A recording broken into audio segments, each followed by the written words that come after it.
তোর স্বপনের ভ্রমরি মোর প্রেমেরও প্রহরী, তোর স্বপনের ভ্রমরি মোর প্রেমেরও প্রহরী। Hey guys, welcome to my channel, welcome to that me Samanta. তোমরা যদি এই ভিডিওটা ইউটিউবে দেখে থাকো তাহলে চ্যানেলটা সাবস্ক্রাইব করে দিও, আর যদি ফেসবুক পেজে দেখে থাকো তাহলে অবভিয়াসলি পেজটাকে ফলো করে দিও। তো আজকে না আমি একটা সরস্বতী পুজো মেকআপ লুক টিউটোরিয়াল নিয়ে চলে এসেছি। চটপট করে ফেলতে পারবে তোমরা এই লুকটা। তো চলো ভিডিওটা স্টার্ট করি। প্রথমে আমি এখানে মিনিমালিস্টের একটা সিরাম নিয়েছি, সেটাকে নিয়ে ভালো করে মুখের মধ্যে অ্যাপ্লাই করব। সিরাম অ্যাপ্লাই করার 5 মিনিট পর আমি এখানে একটা ল্যাকমির ময়শ্চারাইজার নিয়েছি, সেটাকে নিয়ে ভালো করে স্কিনের মধ্যে অ্যাপ্লাই করব, মানে স্কিনটাকে ভালো করে ময়শ্চারাইজড করব।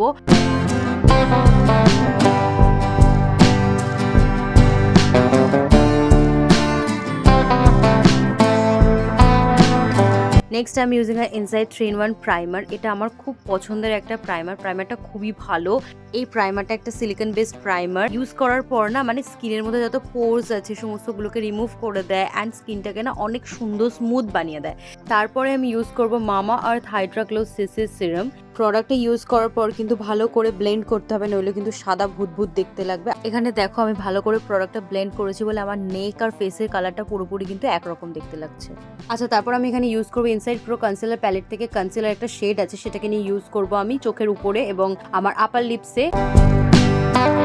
তারপর আমি মেবলিন নিউ ইয়র্কের একটা কম্প্যাক্ট পাউডার নিয়ে নেব, নিয়ে ভালো করে মেকআপটাকে সেট করে নেব। এই দেখো এখান থেকে আবার আমাকে দেখা যাচ্ছে ভালোভাবে মিরর থেকে।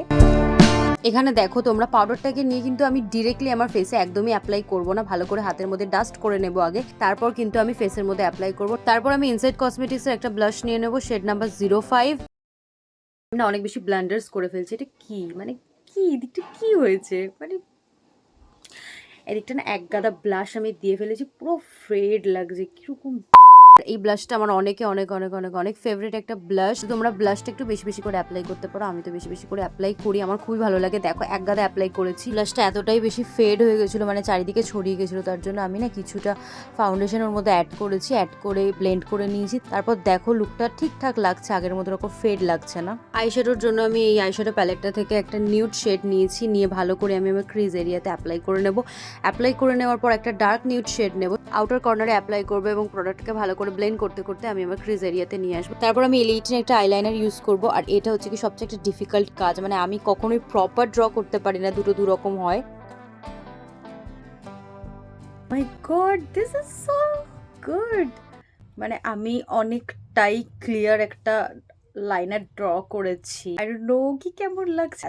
হয়ে গেছে, বেশি এক্সাইটমেন্ট দেখাতে গেছিলাম, পুরো উপরে লেগে গেছে। মানে অলওয়েজ একটা না একটা ব্লান্ডার হবে। তারপর আমি আমার আইব্রোজগুলো ফিল করে নেবো, যেহেতু আমার আইব্রোজ থিক সেহেতু আমি সেরকম কিছু একটা করবো না, বাট যেখানে গ্যাপ রয়েছে সেগুলোকে আমি জাস্ট হালকা হাতে ফিল করে নেবো। তারপর আমি সুইস বিউটির একটা লিপ লাইনার নেবো ডার্ক কালারে, সেটাকে নিয়ে ভালো করে আমি আমার লিপটাকে ড্র করে নেবো।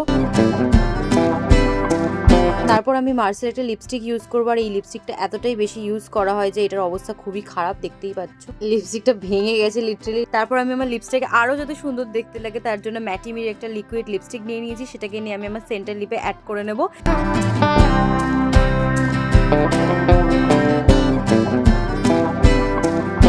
আচ্ছা, তারপর আমি কাজল ইউজ করবো এখানে, আর আমি এখানে ড্যাজলার একটা কাজল ইউজ করছি। কাজলটা ইউজ করার পর আমি ভালো করে স্মাচ করে নেবো। একটা আইশ্যাডো নিয়েছি, যে আইশ্যাডোটা আমি আমার ক্রিজ এরিয়াতে অ্যাপ্লাই করেছিলাম। ফর হাইলাইটার আমি using Swiss beauty professional baked highlighter. আমার ফেসের যে হাই পয়েন্টস গুলো রয়েছে, যেমন আমার চিক্স, নোজ অ্যান্ড চিন, ফোরহেড, এগুলোর মধ্যে আমি ভালো করে হাইলাইটারটা ইউজ করবো। আমি আগের দিন রাতে চুলের মধ্যে কিছু ব্রেডস বানিয়ে রেখেছিলাম, সেগুলোকে খুলে দেখবো যে কতটা কার্ল হয়েছে, কতটা ঠিকঠাক এসেছে কার্লস গুলো। দেখো কি সুন্দর কার্লস গুলো এসেছে, কি ভালো লাগছে দেখতে। আচ্ছা, হেয়ারটাকে খুলে নেওয়ার পর আমি ওর মধ্যে কিছু ফুল অ্যাড করেছি, তারপর আমি টিপ পরে নেবো। টিপ পরে নিয়ে আমি আমার লুকটাকে কমপ্লিট করবো। আবার আমি মাস্কারা ইউজ করতে ভুলে গেছি, মানে আমার এটা বারবার হয়, আমি মাস্কারা ইউজ করতে বারবার ভুলে যাই। তখন তোমার 21 বছর বোধহয়, আমি তখন অষ্টাদশ। Okay, here is my final look you guys. কেমন লাগলো লুকটা বলো আমাকে কমেন্ট সেকশনে জানিও, আর যা প্রোডাক্টস আমি এখানে ইউজ করছি সব কিছু আমি আমার ডেসক্রিপশন বক্সে দিয়ে দেবো। Bye bye.